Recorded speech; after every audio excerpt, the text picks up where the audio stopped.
ఉమ్మడి మెదక్ జిల్లాలో ఈరోజు ప్రధాన వార్తలు ఈ విధంగా ఉన్నాయి. సిద్దిపేట జిల్లా వార్తలు వచ్చేసరికి సిద్దిపేటలో ఈరోజు అంతర్జాతీయ నర్సెస్ డేని ఘనంగా నిర్వహించారు. సిద్దిపేటలోని ప్రభుత్వ నర్సింగ్ కళాశాలలో ఈ ఉత్సవాన్ని ఘనంగా నిర్వహించారు. ఈ కార్యక్రమంలో ఆ కళాశాల ప్రిన్సిపల్తో పాటు అక్కడ చదువుతున్నటువంటి నర్సింగ్ స్టూడెంట్స్ అంతా కూడా ఈ కార్యక్రమంలో పాల్గొన్నారు. ఉత్సవాలను ఘనంగా నిర్వహించారు. ముఖ్యంగా ప్రజలకు సేవ చేయడంలో నర్సెస్ నిర్వహిస్తున్న పాత్ర గొప్పదని చెప్పి ఈ సందర్భంగా నర్సెస్ యొక్క సేవల్ని కొనియాడారు. ఇక సిద్దిపేట మండలం పుల్లూరు లక్ష్మీ నరసింహస్వామి దేవాలయంలో పెద్ద ఎత్తున నరసింహస్వామి జయంతి ఉత్సవాలు ఘనంగా జరిగాయి. ఈ కార్యక్రమంలో భాగంగా ఉదయం నరసింహస్వామికి నవకలశ అభిషేకము, అట్లాగే సుదర్శన నరసింహ హోమం నిర్వహించారు. అనంతరం లక్ష్మీ నరసింహస్వామి కళ్యాణోత్సవం ఘనంగా నిర్వహించారు. ఈ కార్యక్రమంలో దేవాలయ వంశపారంపర్య అర్చకులు కలకుట్ల వెంకటాచార్యులు, అట్లాగే అచ్యుత రామన్, అట్లాగే పొడిచేటి రామకృష్ణ ఆధ్వర్యంలో ఈ కార్యక్రమాలు ఘనంగా జరిగాయి.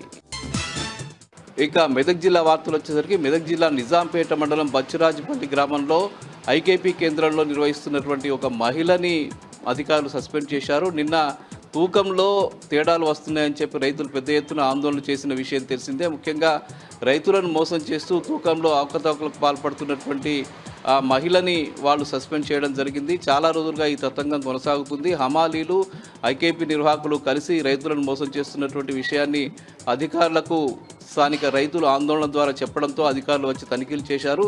ఈ సందర్భంగా ఆ మహిళను విధుల్లోంచి తొలగిస్తూ నిర్ణయం తీసుకున్నారు.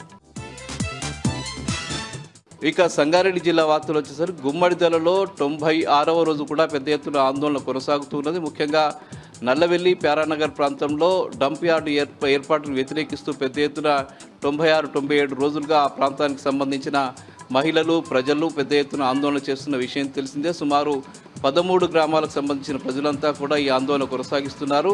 నల్లవెల్లి ప్యారానగర్ గ్రామంలో ఈరోజు కూడా ఆందోళనలు కొనసాగాయి. పెద్ద ఎత్తున ఆందోళనలు చేశారు. ఇక ఎట్టి పరిస్థితుల్లో కూడా ఈ డంప్ యార్డుని తాము అంగీకరించమని, ప్రభుత్వం తమ నిర్ణయాన్ని వెనక్కి తీసుకుని డంప్ యార్డు రద్దు చేయాలని చెప్పి వాళ్ళు డిమాండ్ చేయడం జరిగింది.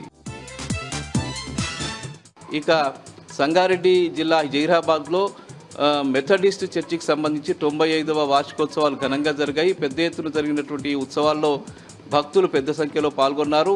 వేలాది సంఖ్యలో వచ్చిన భక్తులతో మెథడిస్ట్ చర్చి ప్రాంతం అంతా కూడా సందోహంగా మారిపోయింది.